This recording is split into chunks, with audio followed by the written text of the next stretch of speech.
electric vehicles, because in a way, it depends from where you get the electricity. If it is from renewable energy, yes, but if it is still being charged from power stations, from fossil fuels, which we use to produce electricity, it is still having a carbon footprint. But that's a good move. At least we can, in the future, come closer to having less emissions. So that will be more from the pollution side.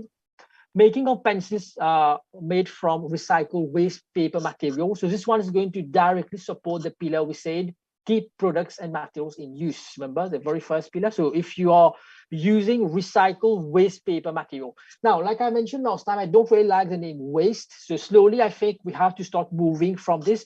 So in a way here, if you see how this is formulated, we say make pencils from, we can just say use paper. So this is what philosophy we have to develop over time.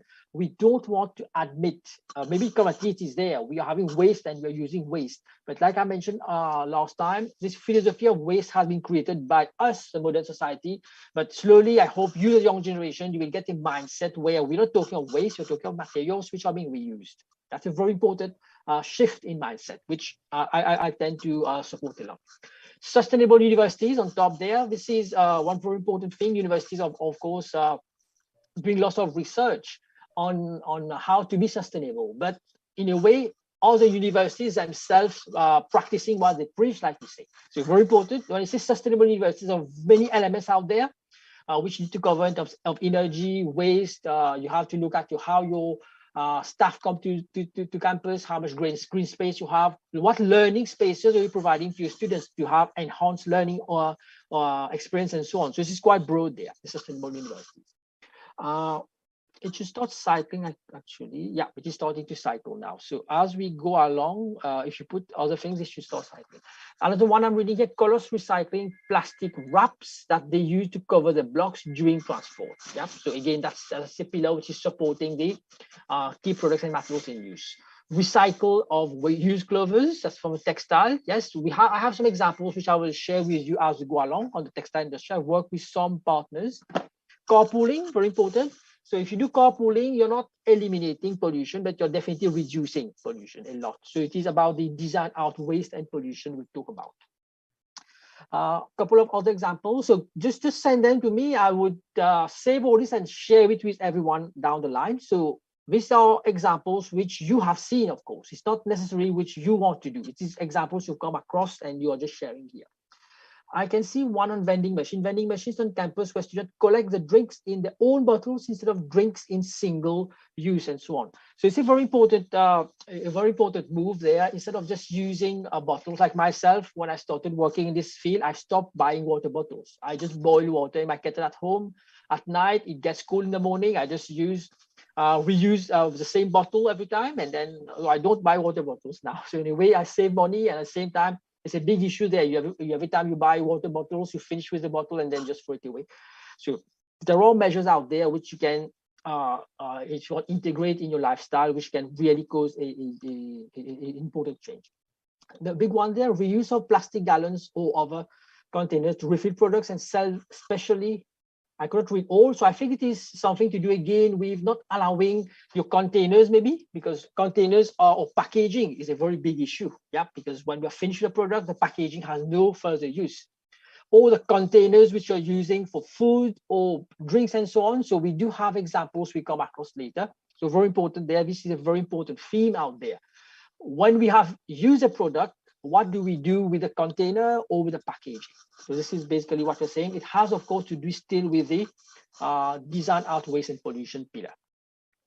Now, whenever you're using plants to be able to, means plant-based materials, you are also supporting the regenerative natural systems, especially if your products are being sourced from properly managed forests. You're not just cutting down forests and then you leave it like you create deforestation. That's a very bad practice and it is not supporting a circular economy.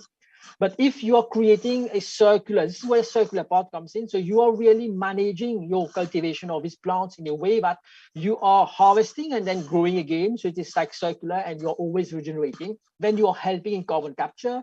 You are helping in having biodegradable materials because not petroleum based. So it's a whole lot of advantages there. Yeah, so definitely. I could see something on bricks, so I just want to look at that. There's one there, all tires as flower pots. So again, that's supporting the design out no, the keeping products and materials in use, because if you don't do anything with your old tires, will end up in the environment and then there's no use for it. Yeah. There's one on brick. I would want outer space debris. So you're writing the outer space debris. That's a very big issue. We have lots of debris in that out there in the space, but what are we doing about them? Yep. So if let's say you want to, let's say you are interested in reducing this debris out there in the atmosphere. So what can we do about it? It's quite a complex problem actually. I can see one, Starbucks encouraging use of reusable coffee cups. Yes, that's a good one. So again, it's about the packaging we've talked about. Making bricks from old textile cloth and waste cloth. Yep. So it's one project actually I'm involved a bit because I'm involved with sustainable materials for the construction industry. So there's good scope there. Okay. Food recycling, making new food out of vegetable seeds, peels, etc., which we usually discard. Yeah. So food recycling. Good. So I think there are good ideas out there. What I'm happy is when you look at these ideas now, I hope you can clearly see where it is situated in the circular economy. That's one thing.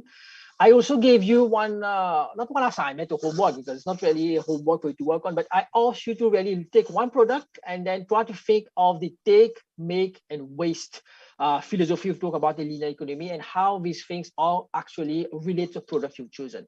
So why I've chosen this one, and of course it's not possible for us to look at all your examples, but there's one thing which I wanted to really stress for this example is all of us now, if we really want to support sustainable development and the circular economy, we should have a mindset like this now. If you really want to look for business opportunities or for opportunities to really make the society better and to have environmentally sound environmental ecosystem, we need to really assess everything around us and to see what is not environmentally sound, what is causing issues. You engineers, future engineers, you're well qualified to do that. Yes, you can really look at any product and then look at it from different perspectives, which we'll cover again today, and be able to relate what are the impacts and negative impacts you're causing on the ecosystem, what issues are being caused, and then find solutions strategically. If we do that, all of us start doing that in society, and you teach that to your parents, and then in the future, you teach that to your kids. I think down the line, we are going to come to a situation in our society where we'll have minimal impacts, and the issues we're talking today, I guess they'll be there with us, like climate change, carbon emissions, also in the atmosphere, but we will not be causing further detrimental impacts to the extent we are causing currently. So I think that mindset shift is very important, and this was really the aim for me to give this example to you, so that you are able to have this mindset now, this critical mindset to criticize things and then to look for solutions, to have constructive criticism. Very important. So I'll just end this one here, but very, very interesting. Thank you very much for your inputs. I'll be sharing that with you. Let's shift back to the presentation. Now, next thing I want to hear from you here, again, a bit of reflection on what we did last week is, I want to hear from you on concrete or preliminary ideas that you have come up with. What you've just shown to me here was really things you've read. But now, based on your own passion, based on your own field, based on your own interest, your hobbies, what you think you can do, which is really very interesting to you, which you like a lot, but at the same time, this passion is supporting the circular economy. So I'm going to again paste that. So try to do a bit of reflection there. Is there anything you really like to do? And which is your passion at the same time is going to support the circular economy. So it could be a preliminary idea or something concrete based on what we discussed last time. You really want to go forward on that. Just sharing there, I hope the class rep and your association then can do a workshop one day where you could be in groups together and then start finding common themes around and then be able to develop concrete projects out of them and then really look for funding for them or maybe approach academics at the university to really put it in place and then to really start realizing it. And this is where opportunities for business would come. Also business opportunities to do just things like volunteering because you like to do that and you would want to contribute. So I'm just going to paste this in the chat again, just for you to just share now. What would you really like to do based on this is your idea. It's not the ideas which I have earlier in terms of case studies, what other people are doing. This is your idea. Yep. So let's just spend some time on that. I really want to hear from you. And like I'm saying now, unfortunately, the setup is online. We are not able to interact which ideas coming from whom. But I'll be very happy one day to do a workshop in means in person. And then there are tools we can use to really group themes together, like post-it colors. We could do that. We could also create something like this and then put your names next to it, and then slowly we start collecting people with similar themes, and then you can then develop your ideas further. So I'll be very happy to facilitate this at one point in time to really get concrete projects where you can start working. So for timing, you just get started with your ideas. So you have the link, which I'll just send the chat, or you can also scan the barcode there. So I'll be sharing again your ideas just to know what sort of ideas you have which you want to work in.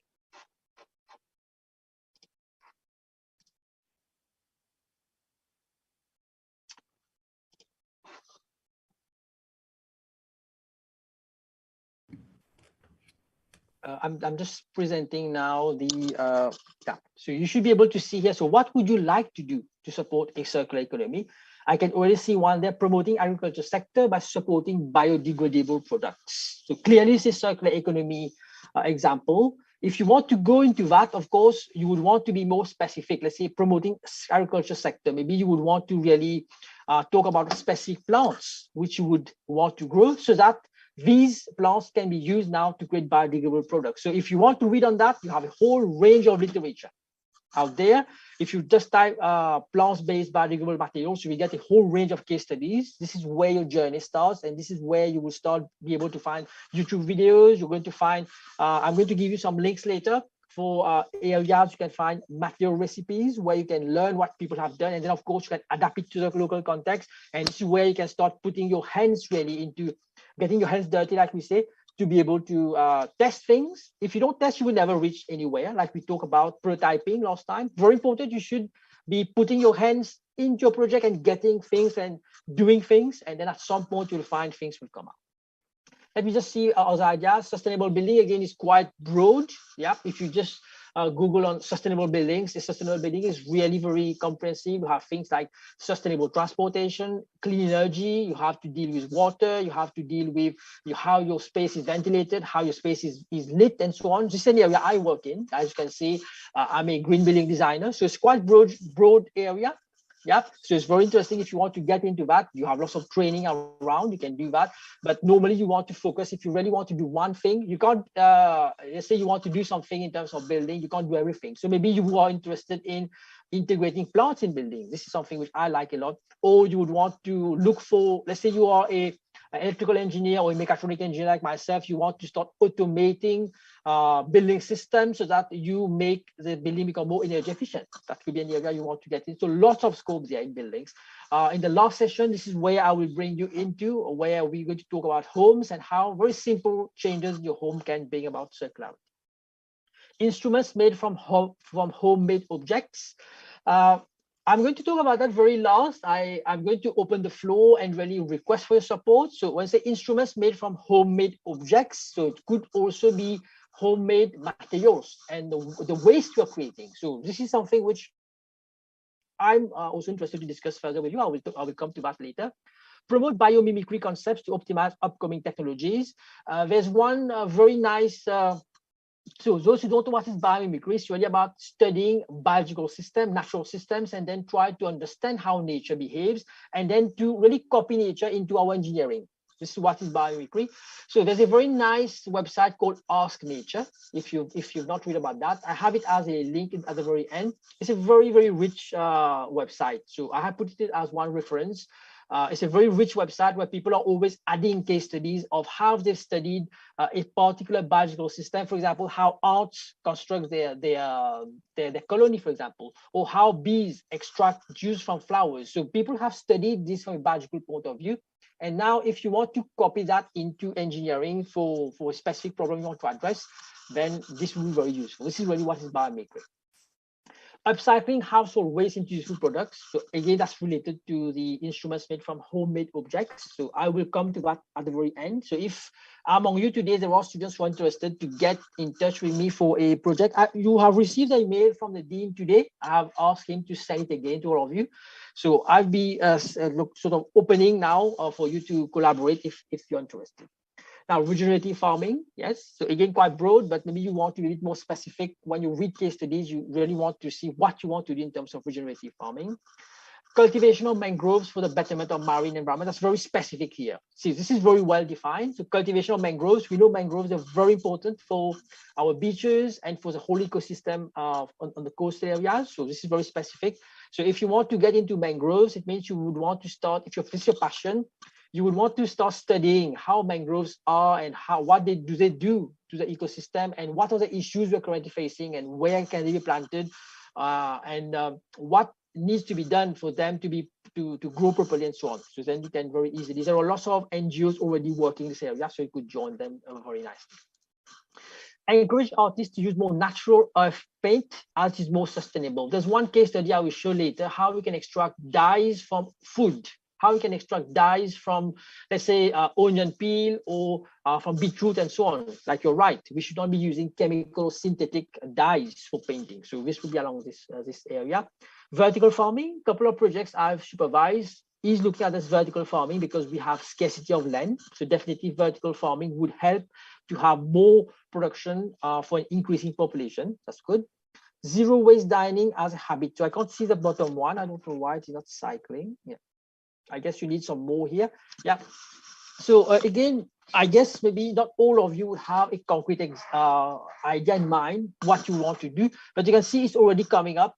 So this is maybe one suggestion I would have for all associations around there is, at some point we need to put people together from different disciplines and then see how each one can start complementing each other to really create concrete projects, and then you can start going out. I've talked to the faculty rep about competitions, for example, at the level of engineering faculty, to be able to propose concrete ideas among a common theme, and then to really, it's like a competition, of course, but the whole aim is to engage students so that you create solutions for our society. So this could be one area we could look into.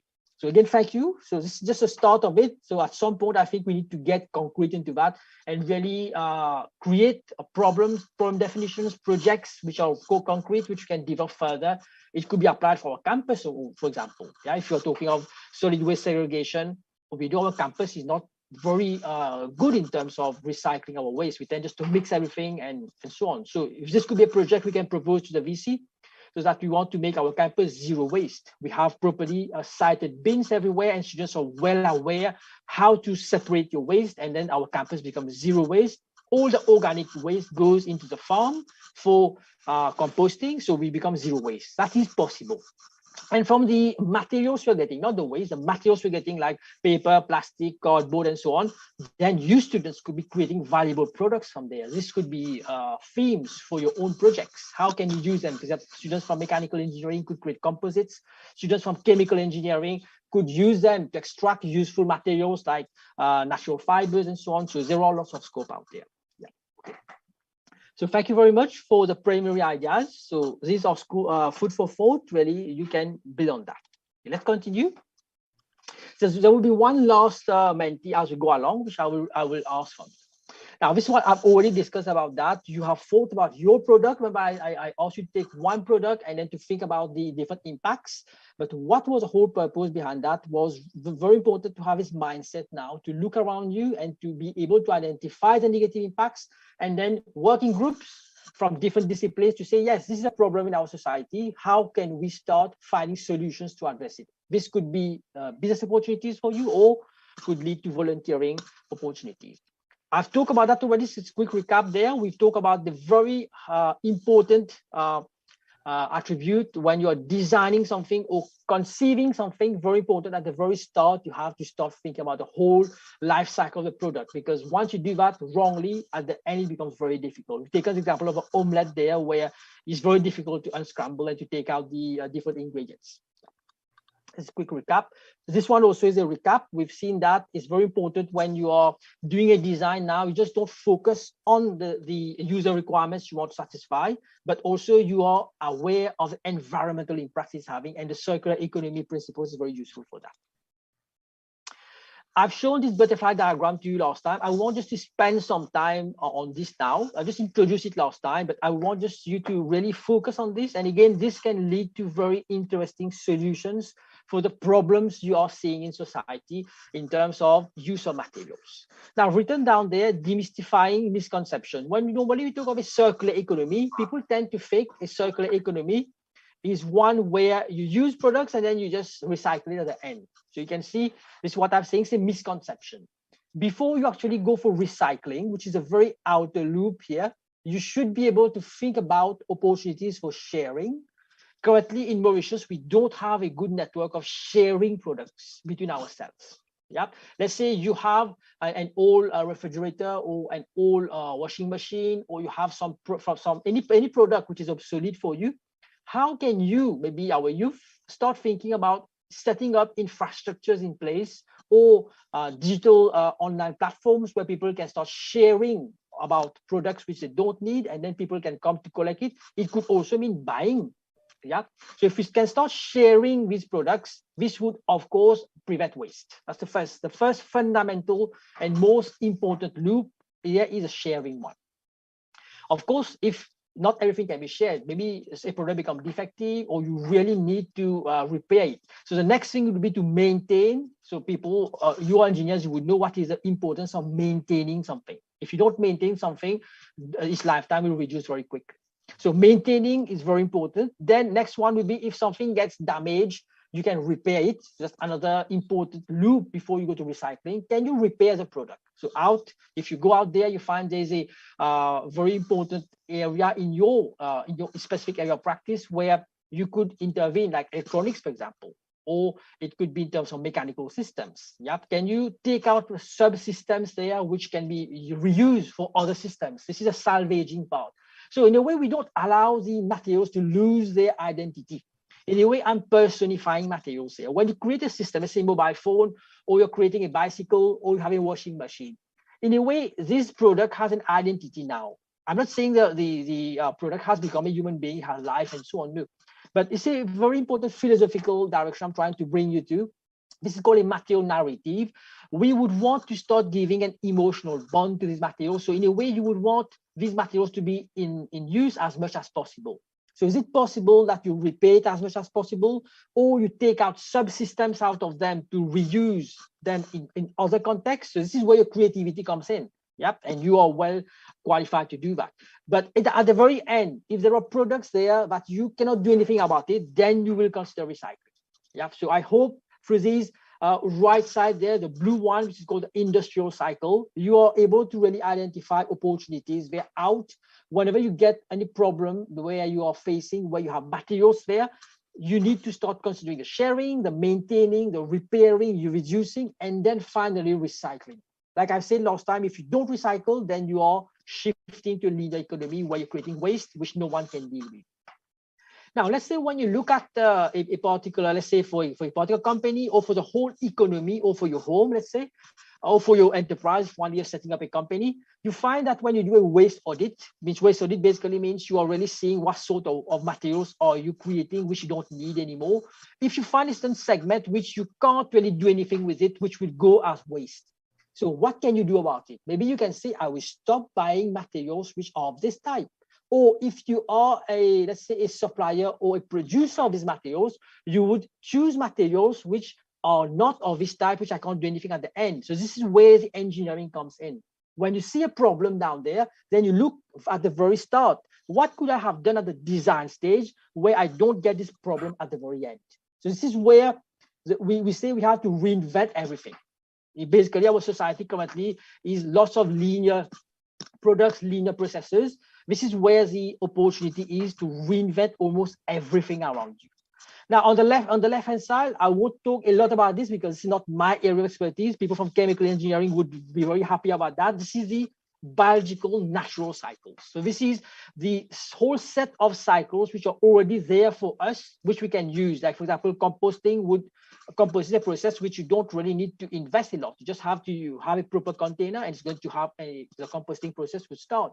So on the left-hand side, you have the biological cycles. And like, this is why I'm saying where we have to complement each other. If you work with the industrial and the biological cycles together, then you are able to create really very effective solutions. Yeah. So it's very important to have these two cycles well integrated with one another. Okay, now I'm just going to present now 6 strategies which people have used a lot in their businesses. Yep. So you will understand them very easily now because I've set the scene already. The first one is design for inner loops. the inner loops are these loops. So you would want to design for the sharing, maintaining, reusing, or refurbishing one first before you go for recycling. So this is what he's saying. Try to favor the inner loops, because the inner loops are causing less of destruction to your material identity. So I think it makes huge sense there. That's the first fundamental business strategy many enterprises have used already to get into circular economy. Design for inner loops. Next one, very powerful, moving from products to services. Now let's say in the future you are proposing a product on the market. You are the expert for that product, yes? So you are the one who knows best how to deal with your product. So is it possible for you to take ownership of a product? Instead of selling the product to your client, is it possible that you remain the owner and you are just renting it out to the customers? So you pay maybe a fee for renting, and then when they're finished with it, you take back your products, you maintain it, you repair it, and then you can lend it to someone else. This is a very interesting business model people are increasingly using. We'll have some examples later. So this is something to think about. Do we always need to sell a product, or can we sell services? This was really revealing for me the first time I went to the UK to follow this circular design workshops. This is something I did not really think about a lot. So I hope this will be revealing for you as well. I'm going to give some examples down the line. The first strategy is product life extension. If you can extend the life of the products, means you make the people want to use it as much as possible because it's durable. Of course, your product is going to have a better lifespan. So how can you do that in terms of first, choosing proper materials, means you want to extend the life, means the product should be durable. And there's one important word I've said there, emotionally durable, means people attach an emotional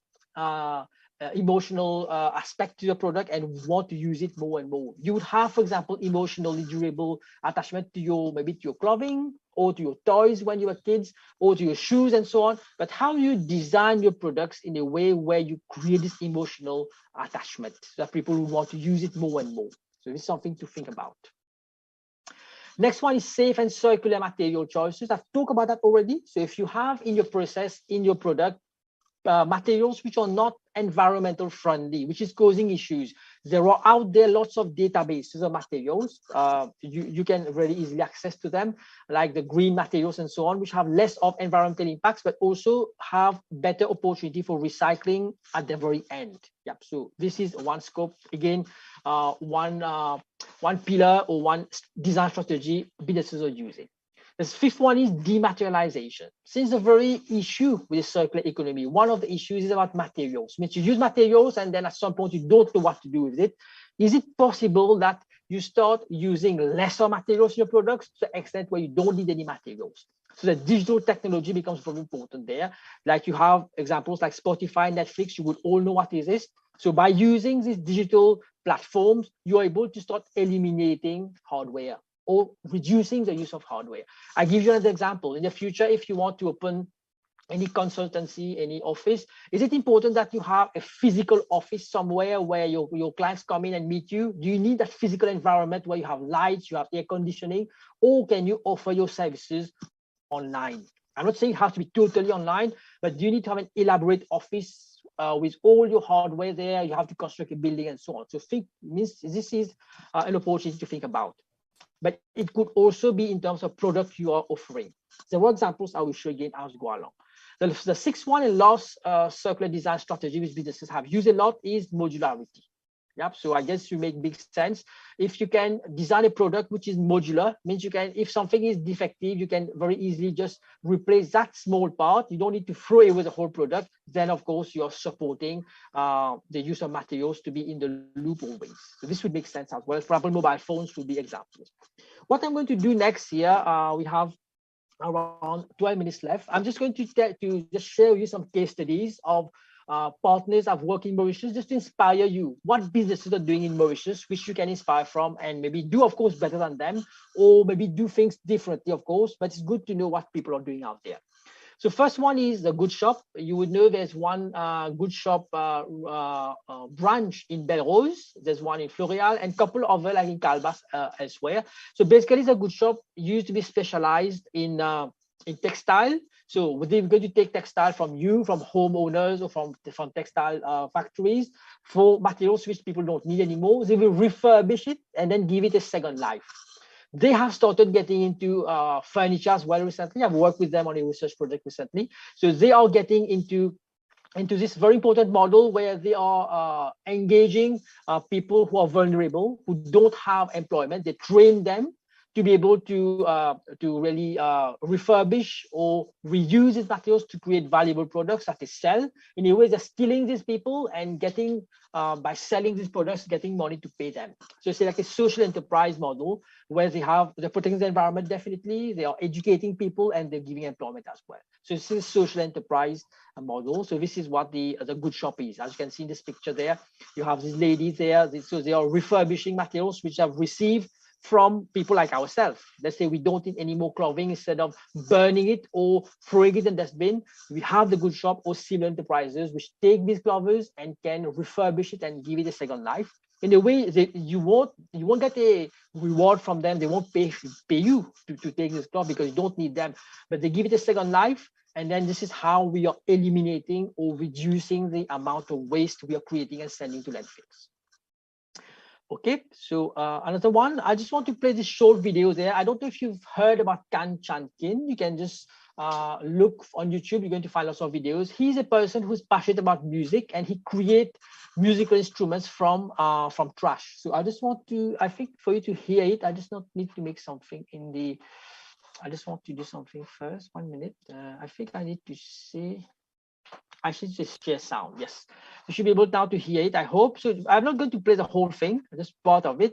You can listen it afterwards. So Kan is someone who's passionate about music and uses trash, to create music. Using trash for me is access to free material.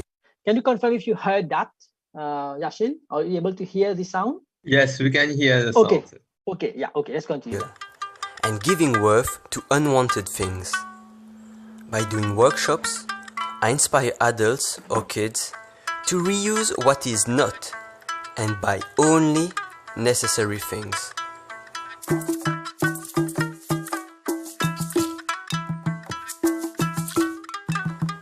In this video, I'm showing you how only with plastic bottles and a few other materials you can already make a lot of instruments.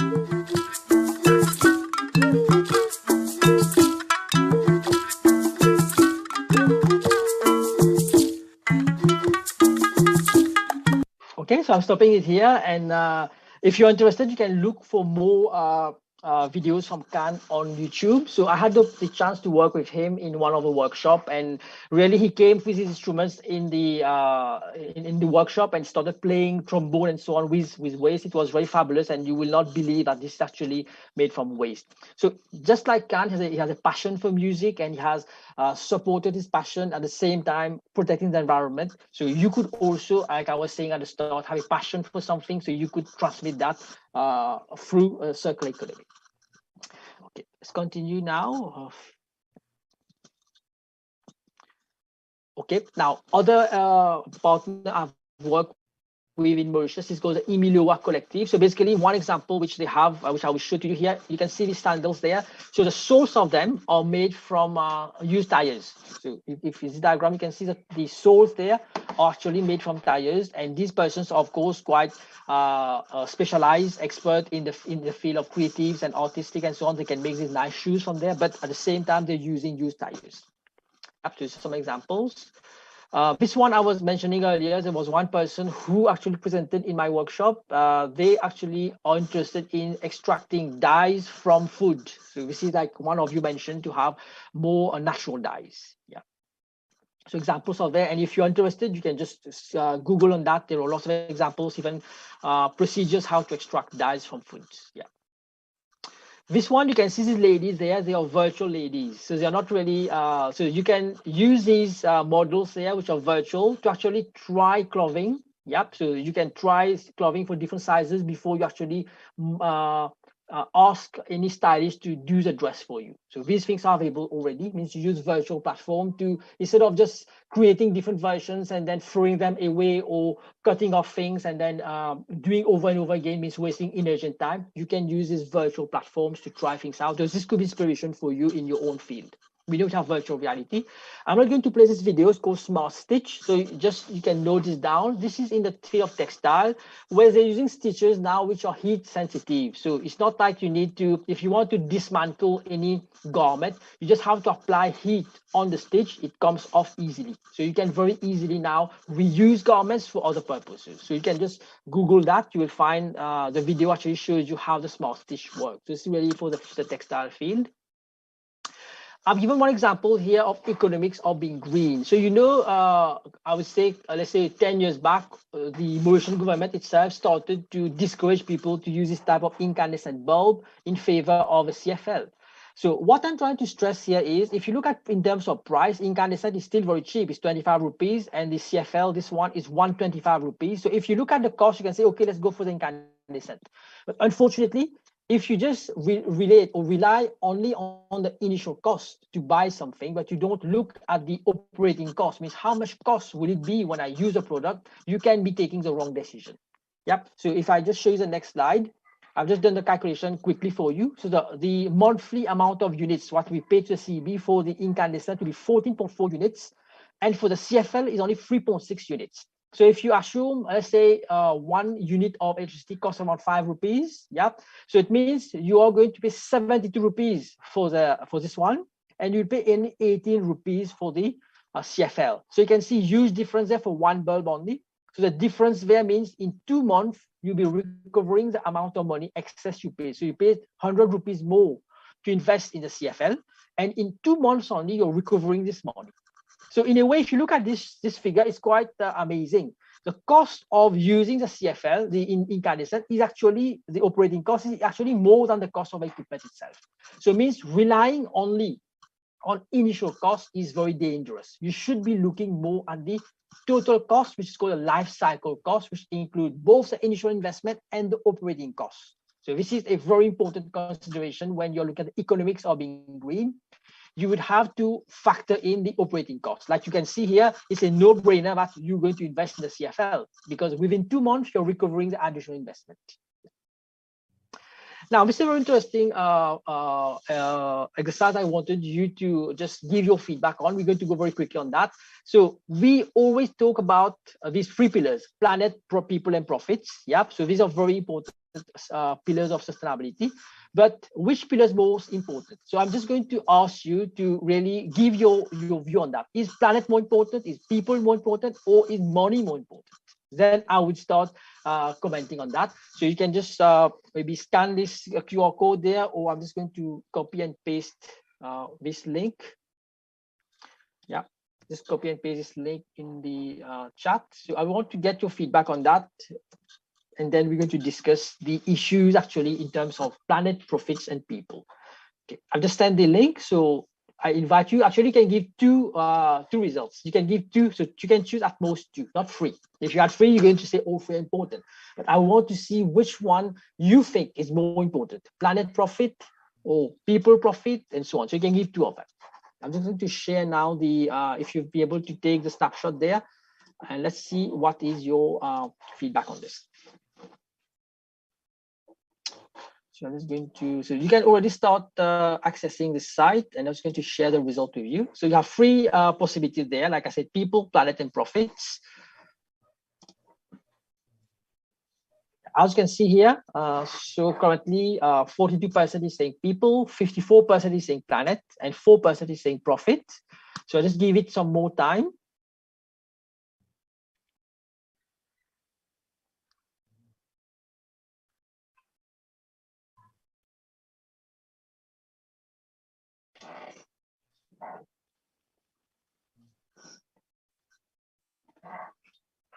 Of course, this is quite a, I would say, quite difficult, maybe decision to take, because of course, we need capital, we need money to be able to sustain ourselves, and we know when we have lack of money, we talk about the poverty line and so on. So when we don't have enough money, people suffer in our society. They don't have access to essentials.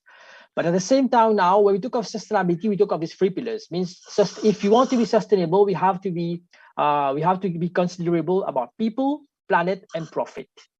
If we want to be really sustainable, we have to make sure all these 3 pillars are the foundation of our society. Yep.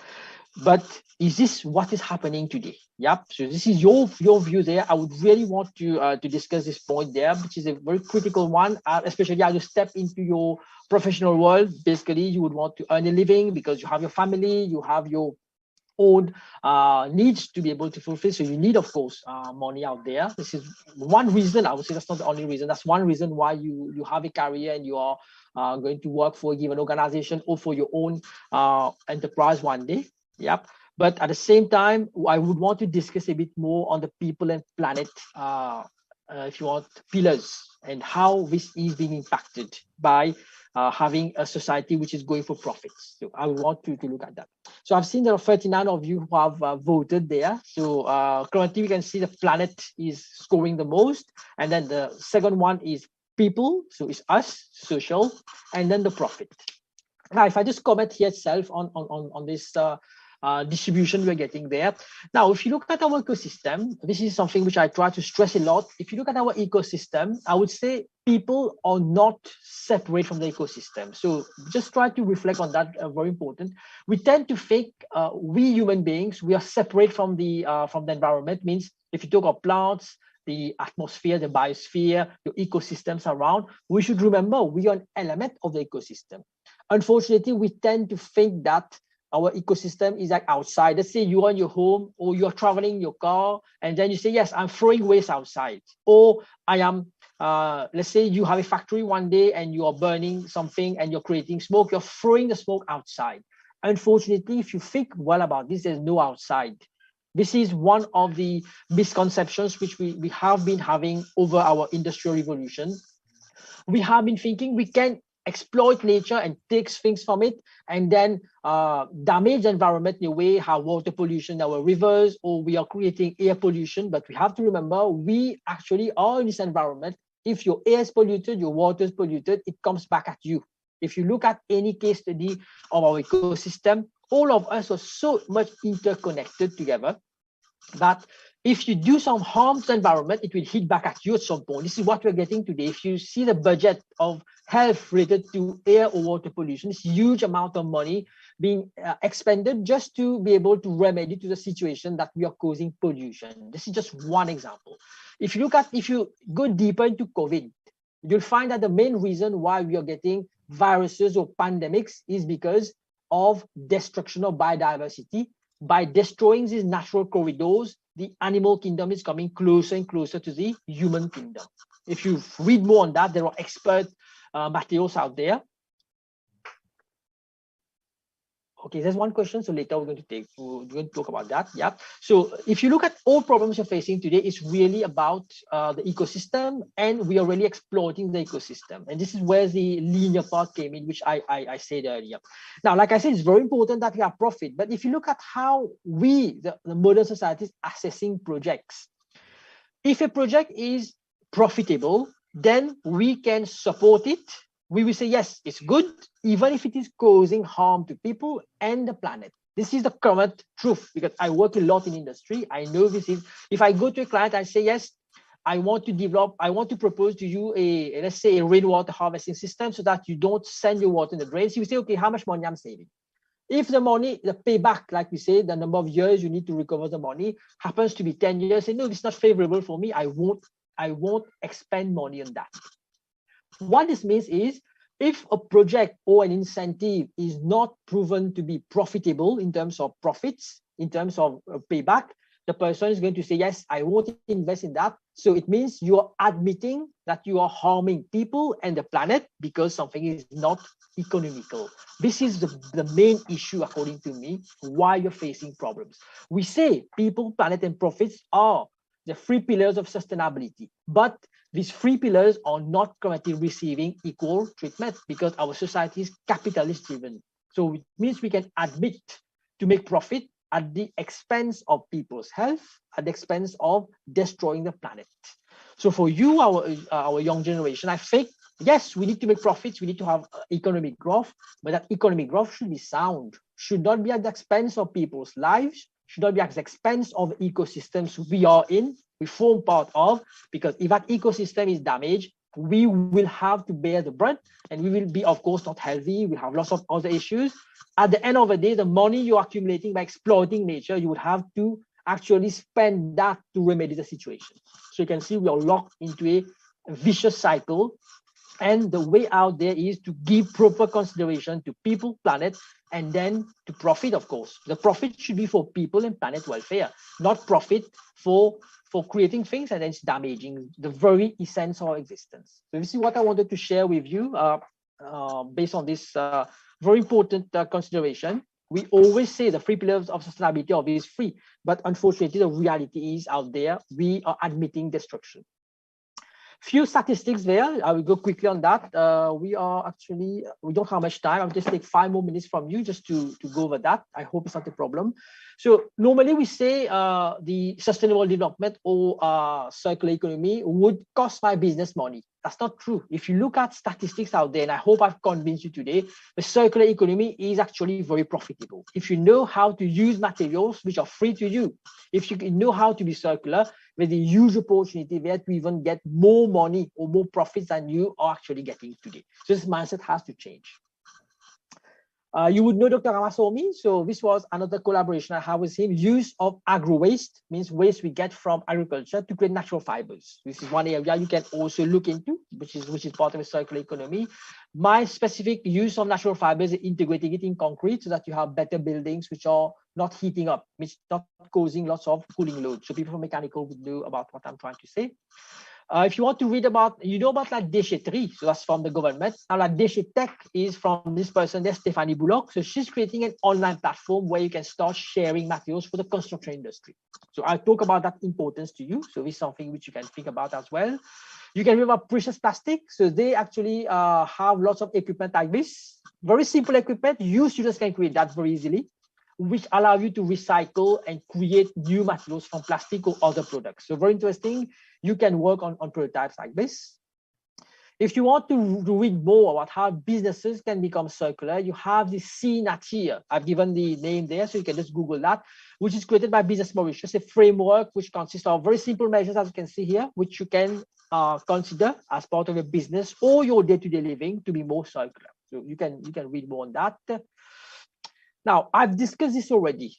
But what I want to stress on now is the examples. So remember, we talk about product as a service. If you read down there, you would know about Philips. Philips sells light bulbs, but now Philips doesn't sell light bulbs only, they sell lighting. So they remain the owners of the lights.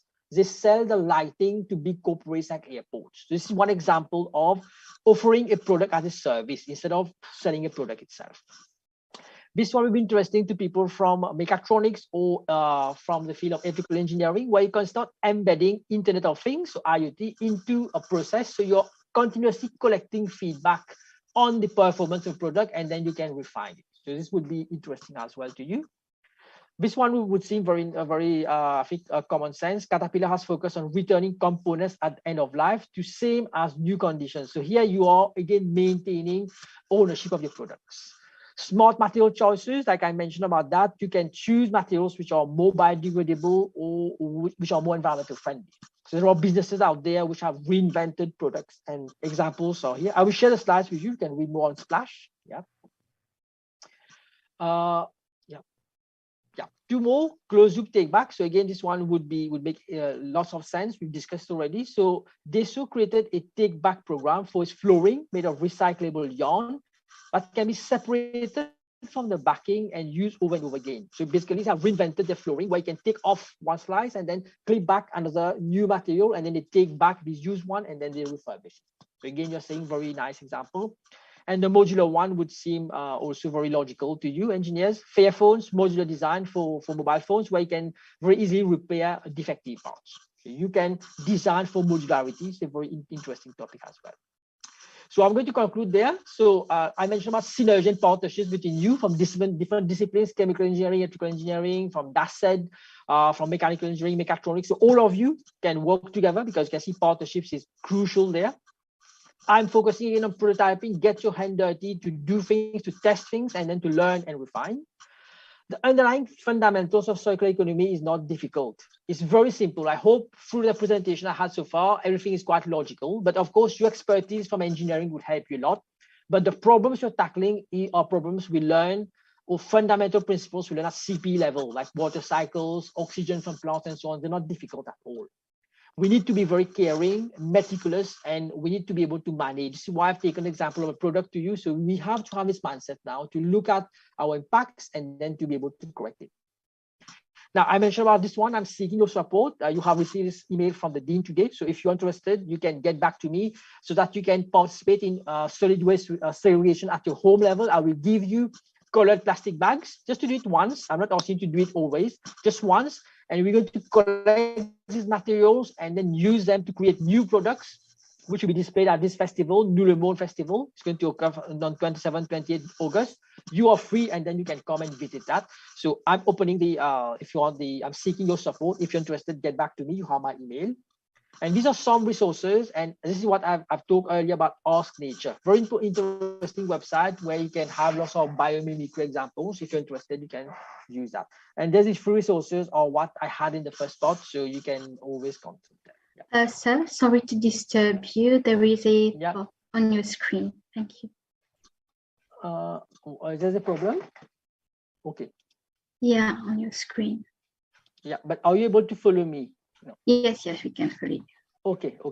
But I think I think someone has tried to log in. Yeah, that's what's happening. So I'll just minimize that. Yeah, okay. Yeah, so that's it I wanted to present. That's the very end. So back to you, students. So you can take over. Thank you very much.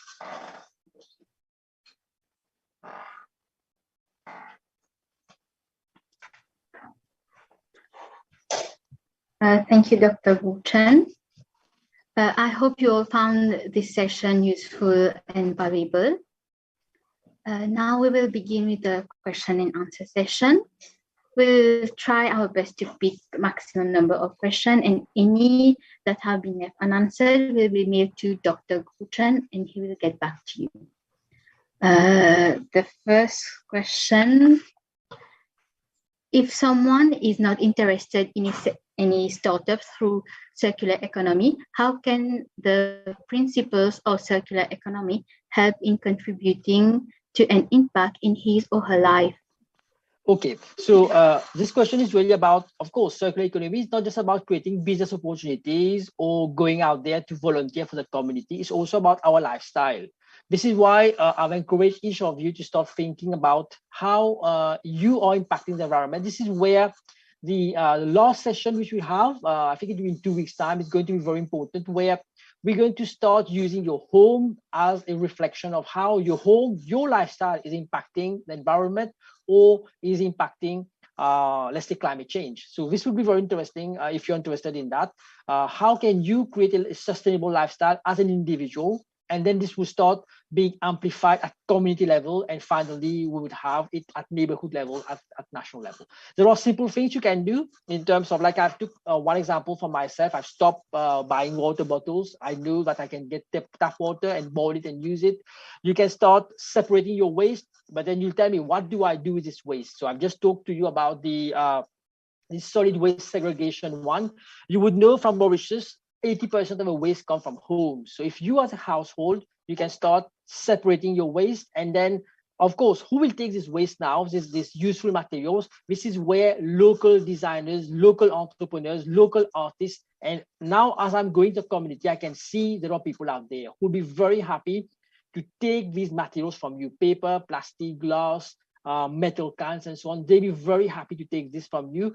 And lately, I've been in my booth. There's one lady there. She's doing a fantastic job with physically impaired children, actually. And actually, they need this type of materials. And if we were separating this waste at the level of a home, and they'd be very happy to be able to come and take this from us. So there are lots of opportunities. I hope in 2 weeks' time, when we do the circular home one, this will be very, very, I think will give insight into this question more. Yeah. Thank you. The next question: why is it difficult for companies to implement circular economy? It's really about change. Normally when we say people to change, because right from the Industrial Revolution, we've been having a certain way of doing things. You would know people from, I would say old people, I'm not criticizing anybody, but people from the previous generation, they have been used to a given way of doing business, and it's very difficult to change mindsets. Now, this is why we are really encouraging you, our youth, when you are going to be the next leaders and the next people who are going to do business out there, you would have to do things differently, because we know the way we have been developing businesses is exploiting nature a lot. I've taken the example, there were 3 pillars to show you that we can't just look at profits. We need to look at the other pillars, and this is how our society become more wholesome, more harmony around in the society, because else we're going to have a situation where we have money out there, we are generating money from businesses, but we'll have issues like flash floods. We're going to have issues like summer's going to become very warm, our beach will be eroded completely, and then ultimately it's like hell around us. So we have to choose between just making money out there, but that money, is it really useful if we are destroying our ecosystem? Also, why I think this is very important as well. Why are businesses not able to adopt circular economy? Because of lack of expertise, which today we are discussing. The pillars I've talked to you, not all businesses know about that. When I go out in the workshop and explain these things to people, they are actually quite amazed that yes, we do have other ways of doing business. So you now, if you're trained into that, you are able to take that expertise and to recreate products. So one reason why they can't do circular economy, because they are not trained into these type of tools which you're learning today.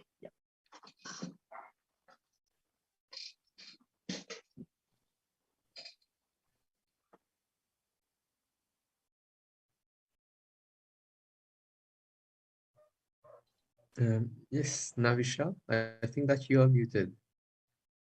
Yes, we will take a last question.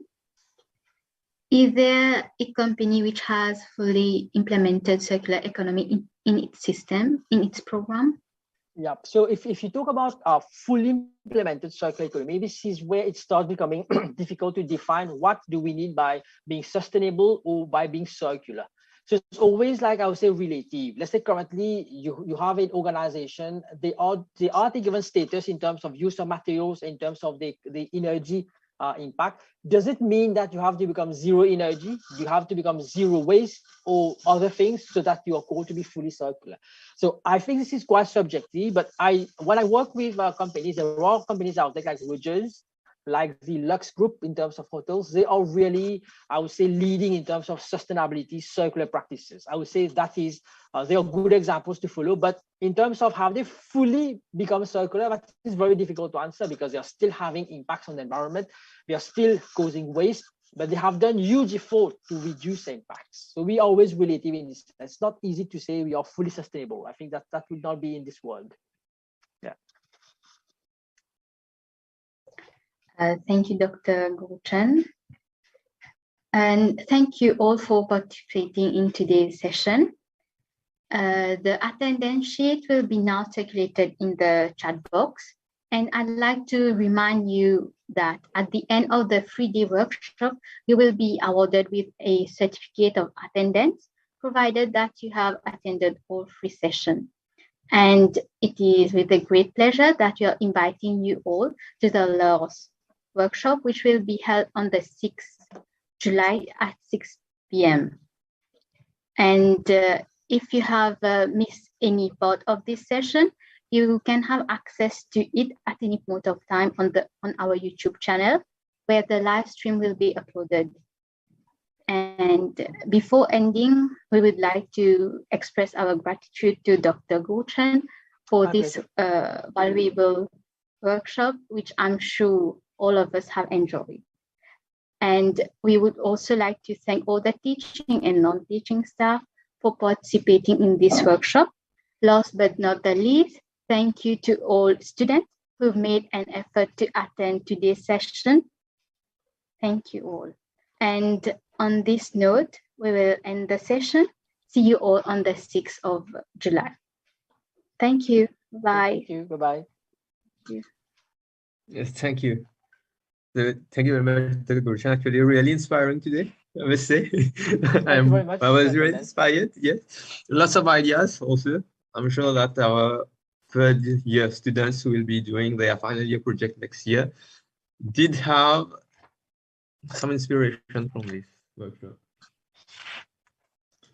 Thank you very much, and see you guys in 2 weeks, right? Because next week is actually the test week, the formal test week. Yes. Looking forward to the last session with you on circular homes. So we've got a couple of questions today on that. So I hope that will be interesting for you, how each one of you at the level of your home can make a very important impact as an individual. Yes. Si ben, les autres étudiants qui ne sont pas trop pressés pour lire, sont capables, enfin, session l'année terminée, mais nous sommes capables d'étudier à l'autre vu que nous parlons sur un face-to-face au campus. Recording stopped.